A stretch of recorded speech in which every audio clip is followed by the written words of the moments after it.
All right, I'll answer that question. No, don't explain. Okay. Answer me. Answer me first, then explain. All right. I'll prefer that one.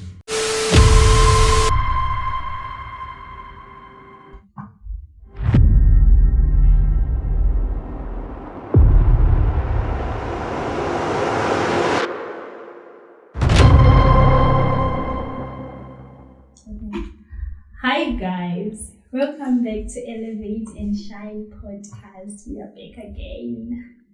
So today with me, it's me, your host, Kim Aktambi, and we have Miss Caramel and Mr. Elevate and Shine. So today we have a special guest, Rufaro. Hi everyone. How are you? I'm good. How is everyone here? Everyone is okay. I can say everyone is okay. And curious also. Oh, okay. Yeah. Anyway, so our topic for today is transformational journey. And we invited our special guest, Rufaro, so that we can have a discussion and enlighten each other on the positive and negative the effects of transformational journeys. So I'm sure we sent a link on IG, like a few people had questions, and I'm pretty sure they're going to be helpful for others out there. So before we start, What is that? Before we start, I'm pretty sure everyone wants to know, like, who was Rufaro and who is Rufaro now? Okay. I guess that's a very good question, because for some people who didn't follow me on Instagram or who might be new to the Kara society especially, weren't there for that period of Rufaro from, let's just say this time last year actually, to going all the way to the end of 2023. So I would say, if I were to describe the old creature that used to exist before I met Jesus, it was definitely chaotic, all over the place, very loud, because I was ever present on social media. If actively, you can ask anyone who used to follow me on social media, I was good morning every day. Like, you would wake up to my good morning. Like, I was there on the scene all the time, wanting to be seen, wanting to be heard from. And also a lot of parties. I used to go to parties almost all the time. Used to go out a lot. I was almost always, outside. That whole phrase, "we outside," came from the fact that I was always outside. That was the whole, that was the motivation behind that phrase. And I would say influential, unfortunately, at that time as well, because a lot of people were following me. A lot of people were looking at me as an example of, how to live life, because they also thought I was living a very exciting, adventurous, colorful life. And yeah, it gained a lot of popularity during that time. I used to drink heavily, smoke heavily, as well. Yeah, I was with the streets. I guess you could put it in a very direct way. I was with the streets because I didn't have any discernment. I didn't have borders. I didn't have boundaries. I was just a person who would, go with the flow. That was literally me. Like, why worry about tomorrow? Let's live for today. Mm-hmm. Let's see how today goes, and then tomorrow we'll see what tomorrow is. I didn't have a relation. Oh, you can go ahead. You wanted to ask something? No, but I'm asking, is there a problem? Like, tomorrow will worry for itself? Okay, I'll get to that. Because, of course, biblically speaking, in Matthew chapter 6, we are told that do not worry about tomorrow, saying, what shall I wear? What shall I eat? For your heavenly Father knows you need these things. But there's a difference between YOLO and trusting in God to provide for you and to guide you in life. I was doing YOLO. I was doing I know everything. I'm in control of everything. And I live life for me, and seeing how that works for me. If it doesn't harm me, if I don't feel like I'm facing some, condemnation for it, or I don't feel like people's opinions affect me, then what I'm doing is okay. But I have a question. Okay. You call yourself, last year this time you said you were a Christian, right? Yes. But that period, you claim that you didn't know God or you didn't know Jesus. Didn't you used to pray? Oh, definitely. I was baptized Catholic, actually. And that's, let's say, part of a very interesting part of my history. I was baptized Catholic. I grew up in Catholic schools. I went to very strict Catholic, places where they put you into sacraments. We all know, if you're Catholic, you know how strict a Catholic environment is. They're very disciplinarian in how they raise, especially ladies, single-sex schools. They're very strict on things. But even with that history, I think my relationship with God that time was very lukewarm. Lukewarm in the sense of I thought I would dip my foot in knowing God or being with God and dip my foot in whatever the world was doing. And that's like being in a relationship and saying, actually, I think I can step outside for a minute, see what this other person has to offer me, and then try to go back to the person you've betrayed and make things right. Yeah, like, because if it's one thing is I was religious, I wasn't in a relationship with God. I was religious about God. I thought if I prayed, I thought if I knew a couple of scriptures, I could quote off some verses, and that was enough for my faith. And me just knowing like, oh yeah, I definitely believe in Jesus Christ. That was my stance. Like, I know and I believe Jesus Christ came and died for my sins, but I wasn't in a relationship with God. That's a different thing. Okay. Yeah, because when you're in a relationship with someone, you get to know them. And through that period where I had to be isolated, because God took everything away. He took away all the distractions. Like, what happened during that time, I think I'll now transition into how this new creation came to be. Yes. Everything that happened during that time was chaotic and it was unexplainable. And I know now that it was by God's divine intervention. My poetry, the person who had helped me upload my poetry at that time, and that time I just launched my poetry, the account was hacked very mysteriously. And then all of the content disappeared after like a week or two. And that time I was actually preparing for interviews with media houses back in Zimbabwe.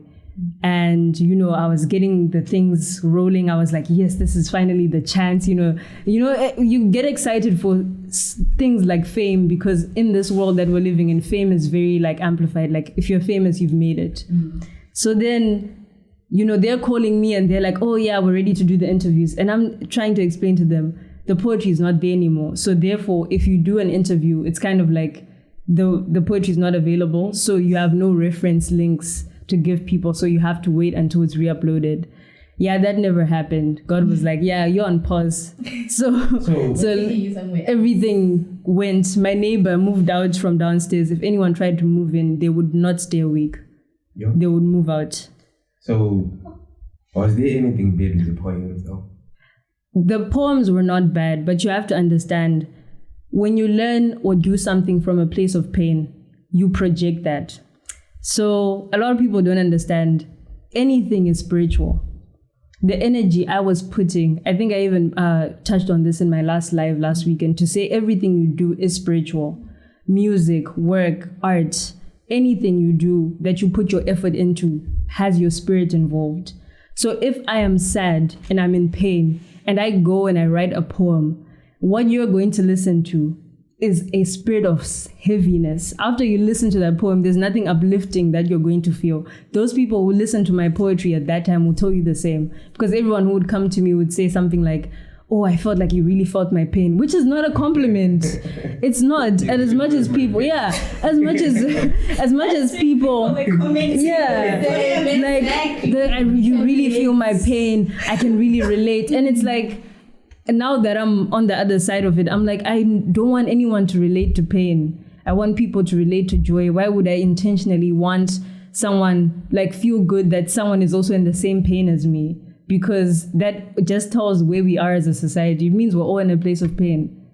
So you believe that people are not supposed to experience negative energy? Oh no, that is, I think, a falsehood that comes with, let's say, toxic positivity. Even in the Psalms of David, David was actively crying out to God, why are you hiding your face from me? Do not leave my presence. Like he was actively groaning before God. In the book of Job, Job was crying, Lord, have I done something wrong? Why have you taken everything away from me? I have not sinned against you. So many times in the Bible, we see characters actively grieving and being in a place of pain and confusion. God didn't say that as soon as you believe in Jesus Christ, your life is going to be sunshine and rainbows. But it's a sense of, in the chaos, you're going to be still and calm. You're going to have my peace so you can navigate this better than, for example, the old Rufaro would have been like, oh, today's chaotic. Let me go grab a drink. Now I'm like, today's chaotic. I probably just need some food and a nap. Okay. You see the difference in how, I understand that part. But what I'm asking is, so when you are feeling pain, you're not supposed to express it to anyone. It's your own thing to keep it to yourself. Okay, I think there's a fine line between a healthy way to express your pain to people without also making them emotional crutches. So, for example, let's say I'm going through a very painful experience and, it's something that's really taking an emotional toll on me. If you are my friend and I come to you and tell you like, okay, this is what's happening in my life, etc., of course, you are my friend. You can give me counsel. You can give me comfort. But the problem is when you allow that pain to become your identity, which is what a lot of us tend to do. Like for me, my poetry, like that depression, anxiety, etc., it was now becoming something I feed off of. It was becoming an identity. So instead of me just saying, oh, I feel pain, it was, I am pain, which is a very big difference. And people don't understand they're two different things. For you to express pain today and say, you know what, I'm in pain, but tomorrow is a new day. Than to say, I am in pain as in this is the only state of existence I can be in. Those are two different things. And most people are I'm in a state of pain. This is the only state I can be in. I am depressed. This is how it's going to be for the rest of my life. And I was in that place for 10 years. It wasn't like, I woke up one day and I realized, oh, I'm depressed. It was like, it started off small. And the next thing you know, you're just in a place where you feel like you can't get up. Yeah. And that's how it goes. And people don't realize these things, like a spirit of heaviness is very hard to carry because that opens the door to depression, anxiety. And as a person who has actively dealt with these things, I do not deny the reality that a lot of people are actively depressed, are actively anxious. But the thing is, how are you dealing with that? If you are going to alcohol parties, people, like I used to do, I can definitely tell you, I used to go to those things for a good 5 years of my life. They did not provide me any actual lasting peace. Wait. Yeah. Let me not get you wrong. Yeah. Let me not get you wrong there. Okay. Are you basically saying let me not get you wrong. Are you basically saying people who go to parties and who drink alcohol at the club, they're depressed? Okay, I want to ask you this question. No. First, all right, I'll answer that question. No, don't explain to answer me. Answer me first, then explain. All right. I'll prefer that. Majority are. It's either they're lonely, they're depressed, or they're bored. Or the fourth option being peer pressured, like going with the flow, like I was saying. So there's nothing such as just genuinely drinking alcohol. Okay, let me ask you this question. What is the purpose of drinking alcohol? Wait, wait. No. Me, I want. For me, I don't want a question to answer my question. I want a yes or no. Then we move on after. What was the question repeated? So people don't genuinely drink alcohol, like no. For what reason? Yeah. Have context to your question so I can give you a direct. Just like I'm just drinking. I feel like Logically speaking, there's no way I can say there's a biological disposition for you to say, I just feel like drinking alcohol. So it's what? That's why I said there's a reason behind it. Every decision you make is emotionally driven. The reason is I feel like. Yes. That's a proper reason. Thank you for actually highlighting something in your sentence. I feel. Yes. Emotion. And literally the word tells us the heart is a deceitful thing. You can feel this way right now. An hour from now, you won't feel that way because your emotions fluctuate. That is why the Lord tells us your heart is a deceitful thing. Do you understand? And that's why he also goes on to tell us, do not lean on your own understanding. Because our understanding comes from where? Our soul. Our soul has the heart. Once you connect these things, you understand people don't just do things. There's a reason. And most of our decisions are emotionally driven. And we don't know that we are incapable of managing our emotions. That is just the inherent human truth. How you manage your emotions, there's a verse, and I meditate on this verse. It says, take every thought captive and make it obedient to Christ. There's a depth in that because every thought you have drives a decision. Yeah. So if you think about alcohol, you could just think about it as something to drink. But there's something that motivated you to have alcohol in your mind. It might be a stressful day, a stressful situation, something that prompted alcohol as a solution to whatever you're facing. Or it's something that you feel is a stimulant to what you're already feeling. Okay. But there's no baseline where you will say, there's no baseline where you would actively say, even a child, let's just give an example of a child. Would a child just normally pick up alcohol unless the child has been exposed to alcohol? What you're saying is correct. You need to be exposed first. Exactly. But that's the thing. Everyone is exposed to everything. Even these words, for you to first drink it, you need to be exposed to it. But anyways, back to my question before I forgot. Yeah. I was saying, so there is no positive emotion that comes from drinking alcohol. Whoever is drinking alcohol or whoever has the thought of drinking alcohol is something negative. Okay. I think you are potentially misunderstanding what I'm expressing. A negative emotion will drive you to look for a relieving stress factor. For example, when I was anxious, I would smoke because my brain had associated when I am anxious and I smoke something, I therefore feel better.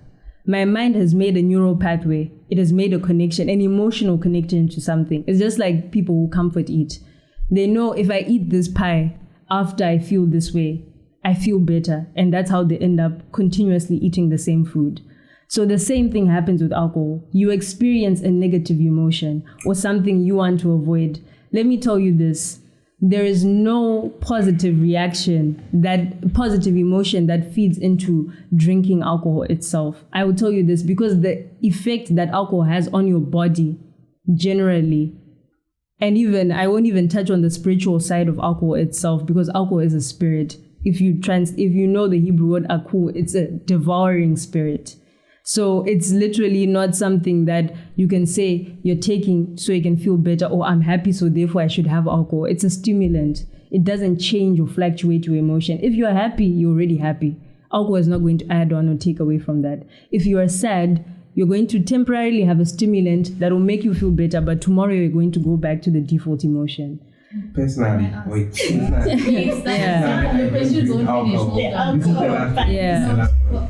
because I feel like this is becoming a very central focus. I don't drink alcohol. Personally, I don't drink alcohol. Okay. But I have people who celebrate like, bruh, today was good. Let's just drink, bro. A bottle for today, bro. Everything went well. Let me explain something that happens with that. So in media, we call it perception, right? It's a manipulation. Every advert you've seen associated to alcohol is a celebration. Can anyone deny that? That's marketing. No, That's marketing. That's what I'm saying. In media, you have to understand, we shape your perception. Right now, I can expose you to selected messages that are going to warp the way you think. It's just like, for example, you switch on the news, it's always bad news. It's meant to make you anxious and depressed. It's not meant for you to feel safe and to feel like the world is a good place. It's meant for you to become more anxious than when you switched on the television to watch the TV. Do you understand my point? So it's the same thing. It's a brain association. You have to understand it's easy to program your brain. And I know this because I was doing it with my social media last year. It was easy to paint a very colorful, active, adventurous looking life on social media that no one knew what was happening in the background. So it's the same thing with the messaging of alcohol. We know how to make, let me tell you, I've worked on many alcoholic campaigns. We know how to make alcohol look like the best tasting thing, even though it's corroding you entirely. We know how to make cigarettes. I don't know. No, let me tell you, we know how to make cigarettes, to glorify lust. Everything you can imagine that is abominable. Media knows how to change your perception. It's just like thinking that you have to eat cereal in the morning or breakfast is the most important meal of the day. Do you know that's not even scientifically factual? Yeah, it's just something we convinced you like it's a good idea because we wanted to sell a product. So do you understand? It's an idea. It's not your own idea. It's an idea that has been planted into the minds of those people who think celebration equals we need alcohol. It's just an idea. It was a seed sown from the start. Step back. Yeah. You don't drink. Yeah. Okay, let's move from that. Can we move from alcohol? It's okay. No, like I have one last question Okay. for that. Like apart from the biological worldly things, is drinking alcohol a sin? Yes. Damn. Direct. So is wine part of alcohol? Okay. I remember I was actually researching this because there's a verse people like to use, that one of Jesus turned water into wine. We have a question. And and everyone is so fixated on that, but we don't. The thing is, you need to understand the Bible is translated to English for easy understanding. Mm-hmm. The original text is in other languages like Hebrew, right? We all know that. Mm-hmm. So for example, certain words were used for you to understand easier, and you need to understand the separation of words. So most alcohol that we drink today are spirits, right? Correct me if I'm wrong. Spirits. Yeah. Exactly. Let me just unpack the language briefly so we can all get to the same page. And then wine, if you even go to the letters of St. Paul, when he was writing to Timothy, he said, have a little wine for your stomach. When he was telling him, like, when you're feeling sick, this is how you should do it. So I was like, okay, why is St. Paul telling Timothy about wine if we're not supposed to drink it? In the olden day, wine was just grapes that were left out for too long. It wasn't as potent as the wine we have now, which is now to the spirit level. Most wines are like 40% alcohol. The minimum is like 12%, which is still a very high fermentation level for you to consume for your body, right? So now going back to this whole discussion of why it's a sin, right? It's not necessarily why, okay, I think it's important to understand why it's a sin. It's what it causes you to also do. First of all, alcohol changes your perception. It even says in the Bible, when you drink alcohol, you will see strange women. How many men wouldn't have ended up with certain women if they had not been drunk? And I won't even ask everyone who's in this room who does drink to say, you probably done something you regret whilst you were drunk. Because as soon as you drink, and I say this as someone who was actively drinking, your perception changes. Someone who was not attractive 10 minutes before becomes the most attractive person in the room. Not everyone drinks. Yeah, but the thing is, you have to understand something, right? When you're drinking, you're still opening up your body spiritually. So if there are spirits around you, spirit of lust, spirit of anything that you have already in you, any temptation that you already have, it's amplified tenfold. So you might not be a person who gets flat out wasted, but you're still opening up your spiritual vessel. It's not something that you can say, okay, I just had a little poison. Poison is still poison. If it's not something that edifies your body, it's not something that adds value to your body, why are you consuming it? Because that's also defilement of the temple. It's like going into a church with, satanic symbols all over. You'll be like, no, I just had one though. And then disgracing what's happening there. Do you understand my point? It's like saying, oh, I just had a sip, but it's not really I think it falls down to the measurement of sin, which a lot of people tend to do. It's like, oh, if I lie, it's better than if I am an adulterer. So sin is sin. So a sin is a sin. A sin is a sin. But I grew up in a Catholic church, not where outer wine, and at most it's usually like alcoholic wine. So there's a different level of fermentation that happens there. Even if you actually Google the composition of outer wine, it's very different from the wine we buy in the store. So and if I drink outer wine, it's not a problem. Well, at least at the communion there was actually wine. That is Holy Communion. That's for the purpose of Holy Communion. That's not the purpose of just you going and buying outer wine and having it in your house casually. That's not what that is for. Like everything I had done, whatever it was, I had no recollection. My body was just filled with life. And I understood that verse in the Bible where God breathed life into Adam, the breath of life. That was exactly what the